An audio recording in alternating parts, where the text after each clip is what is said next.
In 1934, a drover walking the Birdsville track could carry a knife, a coil of fencing wire, a billy can, and a rifle, and feed himself and his dog for 6 months without ever asking permission of anyone.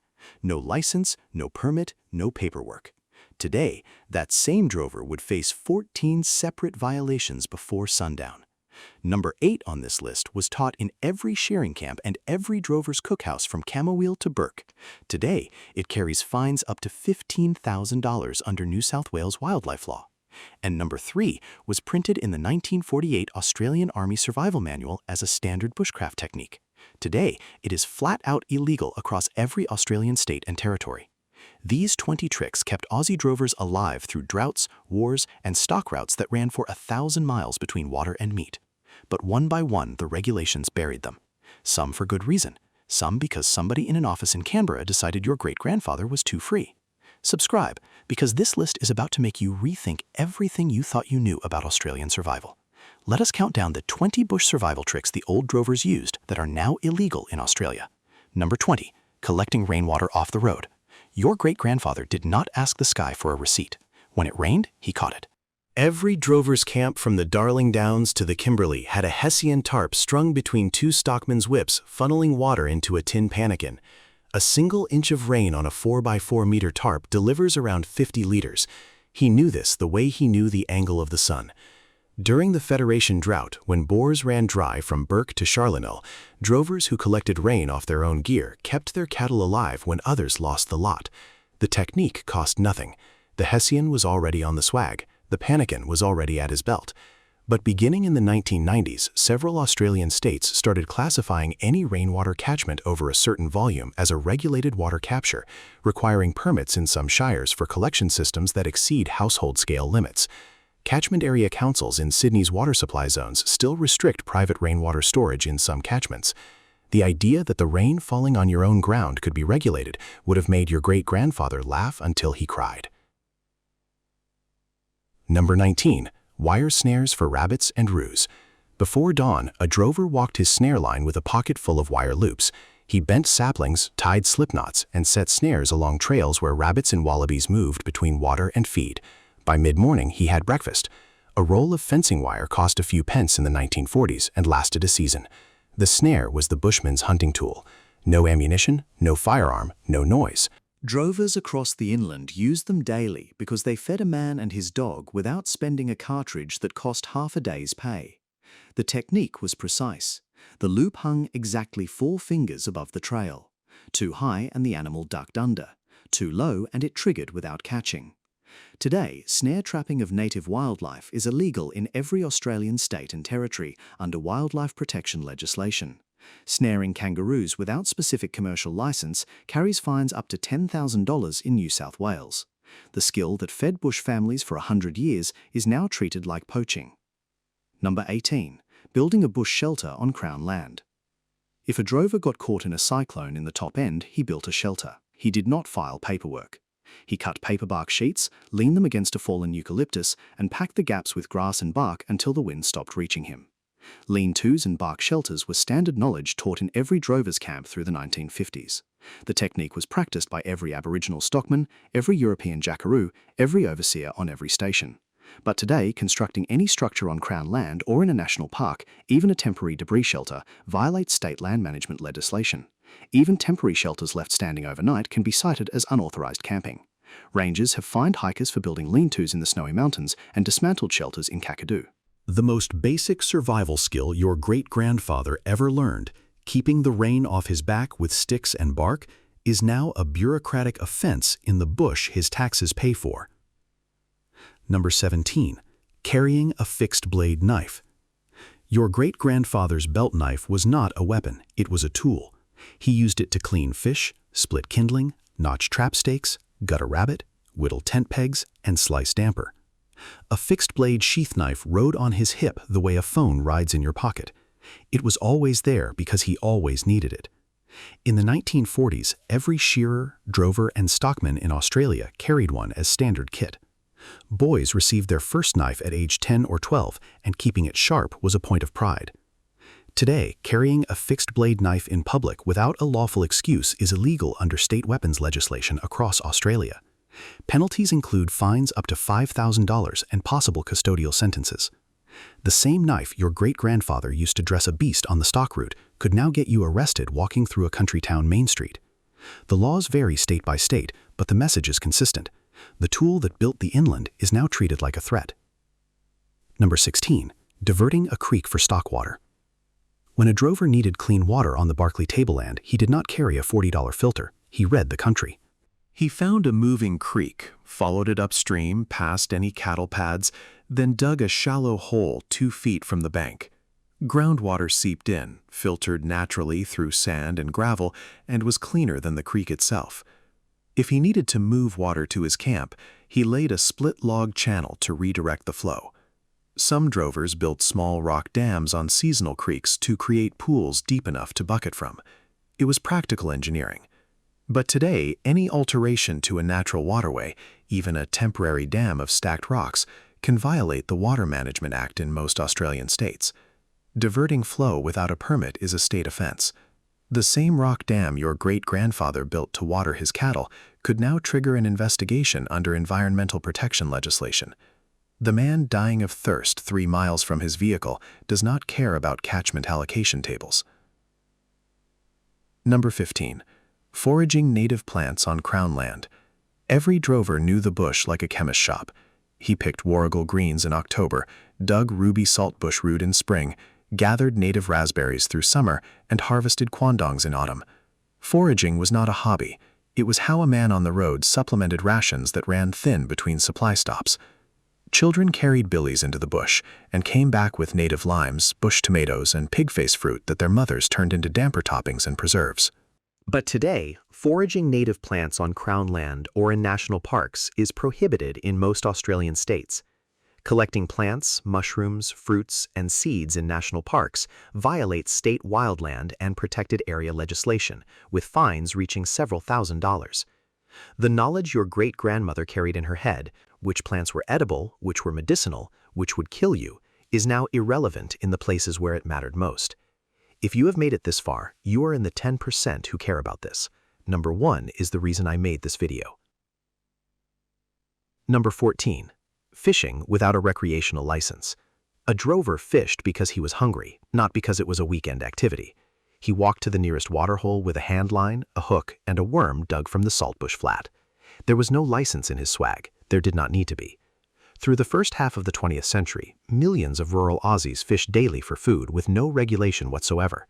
Murray cod, redfin, yellowbelly, and yabbies kept families fed through summers when the supply wagon was 3 days late. A good fisherman could pull enough protein for a drover's camp of 6 in a single afternoon. By the 1960s, states began requiring recreational fishing licenses. The logic was sound. Native fish populations needed management. But the practical effect was to transform a basic survival skill, feeding yourself from the nearest water, into a regulated privilege. Today, fishing without a valid license carries fines from $100 to over $1,000 depending on the state. For a drover in 1935 on the Cooper, telling him he needed a license to catch his dinner would have sounded like a bad joke. Number 13. Setting deadfall traps. The figure 4 deadfall was the oldest trap in Australian bushcraft. 3 sticks notched precisely balanced a heavy flat stone over a trigger platform baited with whatever the target animal wanted. Bandicoots, possums, and small wallabies walked under the stone. The trigger released, dinner was secured. Your great-grandfather carved these from greenwood with his belt knife in under 10 minutes. The design was ancient, used by Aboriginal people for thousands of years, and adopted by every drover and selector. It required no metal, no moving parts, and no ammunition, just gravity, patience, and knowledge passed down through generations. But today, deadfall traps are illegal in virtually every Australian state under wildlife protection legislation. Wildlife agencies classify them as non-selective devices capable of injuring non-target species. Setting one on Crown land constitutes illegal trapping and can carry penalties identical to poaching. The trap that kept your ancestors alive since before recorded history is now a wildlife violation. Number 12. Smoking meat in a bush smokehouse. When a drover took a steer in winter, he did not eat it all in a week. He smoked it. He built a small smokehouse from corrugated iron and bush poles, hung strips of beef over green ironbark coals, and let low heat and smoke preserve the meat for months without refrigeration. Smoked beef and mutton kept families fed through summers when fresh meat would spoil in a day. Some stations had smokehouses spanning for 3 generations. The smell of wood smoke drifting from a station's smokehouse was as common as crows calling at dusk. But today, selling smoked meat without state food authority inspection is a state offense carrying fines up to $50,000. Even sharing larger quantities with neighbors can cross legal lines. Home processing of game for anything beyond personal consumption enters a gray area that most regulators interpret unfavorably. We are in the last third now. Remember number 1. Number 11, cutting timber on the run. For generations, drovers and selectors cut small trees to build yards, repair gear, and fuel fires. During the Depression and through the war, families learned to fell saplings, split logs, and season wood for heat and cooking. Those skills kept people warm and sheltered. Today, cutting live trees on Crown land or in state forests without a permit is prohibited. Even collecting dead and fallen wood is restricted in many areas to protect soils and wildlife habitat. In national parks, removing any vegetation, dead or alive, can carry fines up to several $1,000s. The man who built his stockyard from the ironbarks on the run he was crossing would now need a stack of permits taller than the yard itself. Number 10. Hunting out of season. There was no season when a drover was hungry. If the camp needed meat in October and a roo bounded past the campfire, that roo became dinner. Subsistence hunting followed the calendar of need, not the calendar printed by the Wildlife Department. Through the Depression, drovers across the inland hunted year-round because starvation did not observe bag limits.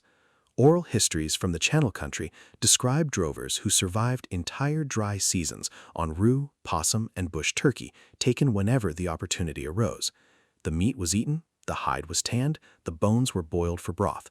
Today, hunting outside designated seasons or without species-specific tags is illegal across every Australian state. Penalties can reach tens of thousands of dollars, plus loss of firearms license and confiscation of weapons. Wildlife management has real value. Regulated seasons rebuilt populations that were genuinely threatened. But the fundamental survival instinct of feeding your family when food presents itself is now a criminal act. Number 9. Collecting feathers from native birds. Your great-grandfather found a wedge-tailed eagle feather on a fence post and tucked it into his akubra. He was not thinking about Commonwealth law. He was thinking it looked nice. For centuries, drovers and stockmen collected feathers from birds of prey, parrots, and water birds for decoration, fly tying, and trade. Feathers were everywhere, free for the picking. But the Environment Protection and Biodiversity Conservation Act and equivalent state legislation now make it illegal to possess feathers from any of hundreds of protected species, including all eagles, hawks, owls, parrots, cockatoos, and most water birds.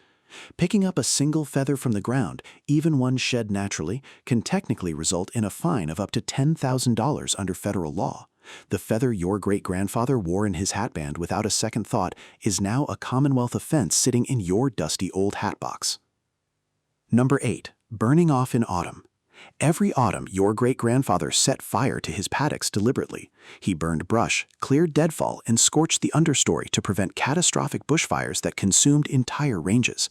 Aboriginal people had been using fire stick farming for 40,000 years, and European settlers continued the practice well into the 1960s. The fires ran low and cool, burning off accumulated fuel while leaving mature gum standing. The result was healthier country, better grazing, and dramatically reduced bushfire risk. But by the 1970s, controlled burning without permits became illegal across most of Australia. Environmental regulations, air quality standards, and liability concerns transformed a practice that had maintained the bush for millennia into a regulatory minefield. Today, setting a controlled burn without authorization can be prosecuted as arson. Meanwhile, decades of fire suppression have loaded Australian forests with so much fuel that when bushfires do start, they burn with an intensity that makes your great-grandfather's autumn burn look like a candle. Number 7. Digging a Dakota fire hole. The Dakota fire hole was the drover's secret weapon for cooking in wind, rain, or country where smoke could give him away to a station boss who did not want him there. He dug 2 holes about a foot apart, connected them with a tunnel at the bottom, and built his fire in one hole while the other served as an air intake. The design created a natural draft that burned hotter, consumed less wood, and produced almost no visible smoke. The Australian Army taught this method during the Pacific Campaign, and it appeared in scout manuals through the 1960s. It was the most efficient field cooking method ever devised for a man with nothing but a stick to dig with. But today, digging any fire pit on Crown land without authorization violates state land management regulations. The holes disturb soil and root systems, and the fire itself requires a permit in fire-prone regions. Your great-grandfather's smokeless wind-proof cooking fire is now a violation of leave no trace principles. Only the heaviest hitters left. Number 1 is close. Number 6. Making lye soap from wood ash. Your great-grandmother made soap from 2 ingredients, rendered tallow and lye water leached from hardwood ash. She filled a wooden hopper with ironbark or stringy bark ash, poured rainwater through it, and collected the brown alkaline liquid that dripped out the bottom.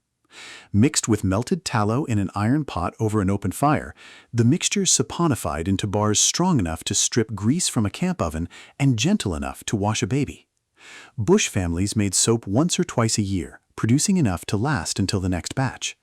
The skill survived in country communities through the 1950s, but today, the open fire production methods your great-grandmother used, burning hardwood, rendering fat over flame, and disposing of spent ash, can each trigger separate council health and environmental violations in built-up areas. The soap that built Bush Australia now requires permits to make the way it was always made. Number 5. Collecting driftwood and natural materials. A drover gathered driftwood from creek beds, collected interesting stones, pulled bark from fallen gums, and hauled home anything useful the country offered. Driftwood became fence posts and firewood. Stones lined fire pits. Bark served as kindling and roofing material. The bush was a hardware store with no checkout counter. But today, collecting natural materials from national parks, most state forests, and protected coastal reserves is prohibited. Driftwood removal from beaches is illegal in several Australian coastal management zones. Even gathering rocks and fallen wood from public land can carry fines. Your great-grandfather's habit of picking up a useful piece of timber from a creek bank is now something you can be ticketed for during a family camping trip. Number 4. Harvesting tree resin for waterproofing. Your great-grandfather harvested gum resin straight from wounded eucalyptus and grass tree trunks. He heated it over a fire and mixed it with charcoal dust and animal fat to create a waterproof adhesive that sealed canvas seams, repaired boots, and waterproof canvas water bags. This compound has been used by Aboriginal Australians for tens of thousands of years. It was the original superglue, the original silicone sealant, and the original waterproofing spray all in one. He scored a living tree, collected the sap in a tin can, and cooked it down until it thickened into a workable paste. But harvesting sap or resin from native trees on Crown land is now prohibited in most national parks and state forests. Damaging a living tree by scoring the bark to collect resin constitutes vandalism of protected vegetation. A technique that predates every human civilization currently on Earth is now a ticketable offense on public land. Number 3. Building a stone fish trap. Your great-grandfather and the Aboriginal stockmen he worked alongside stacked rocks across a shallow river to funnel fish into a narrow channel where they could be easily caught by hand or with a simple basket trap. Stone fish traps were used by Aboriginal peoples for tens of thousands of years and adopted by European settlers as one of the most efficient methods of catching large quantities of fish with zero equipment. The structures worked passively. A well-built trap could feed a drover's camp for an entire spawning season. The fish traps at Brewarrina on the Barwon River are among the oldest human-built structures on Earth, still standing today. But constructing any obstruction in a navigable waterway is now an offence under state fisheries and water management acts. Even in non-navigable streams, stone fish traps can violate state fish protection regulations. The oldest fishing technology on this continent is now one of the most heavily regulated. And now, the one I have been holding back. Number 2. Living off-grid on your own selection. Your great-grandfather could buy a piece of country, build a slab hut with his own hands, dig a well, set up a long drop, and live without connecting to a single utility. Hundreds of thousands of Aussies did exactly this through the first half of the 20th century. No building approval, no zoning board, no requirement to connect to mains water or sewer. The selection was self-sufficient by design and by necessity. But today, living off-grid is illegal or effectively impossible in many Australian shires. Building codes require connection to approved water and effluent systems. Zoning laws prohibit permanent habitation of structures that do not meet minimum standards. Councils across New South Wales, Victoria, and Queensland have condemned dwellings and ordered removal of residents for living without utility connections on their own land. The most fundamental Australian survival skill, building your own shelter and living independently on your own block, is now subject to more regulation than your great-grandfather faced in his entire lifetime. And number 1.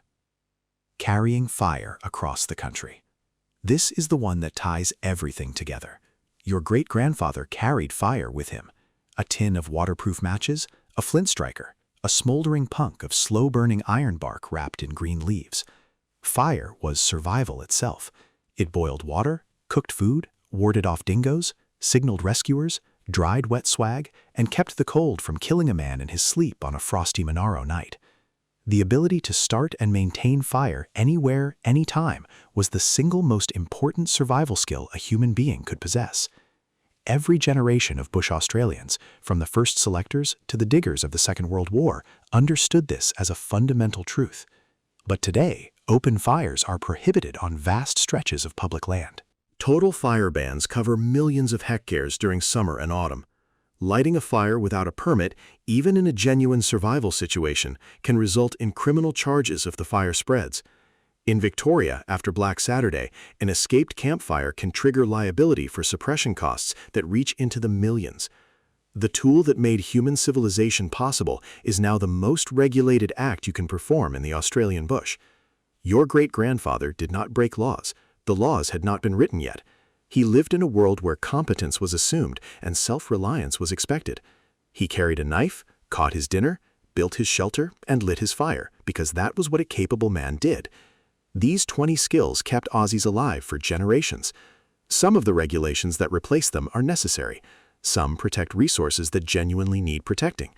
But the next time you are standing in a national park, surrounded by deadfall you cannot collect, beside a creek you cannot dam, holding a feather you cannot keep, remember this. Your great-grandfather would have been home by now, with damper on the fire and a warm shelter at his back. Try one thing from this list. Learn to tie a snare, even if you never set one. Study the native plants your great-grandmother knew by name, because the knowledge still matters, even if the laws have changed. Share which trick surprised you most in the comments. And if your pop or your nan taught you something that did not make this list, I want to hear it. Next time, we are going down the rabbit hole of 25 Depression-era tricks the government doesn't want Aussies remembering. The ones that quietly disappeared from kitchens, sheds, and country towns when the supermarkets arrived. Subscribe so you do not miss it. The knowledge belongs to anyone willing to learn it.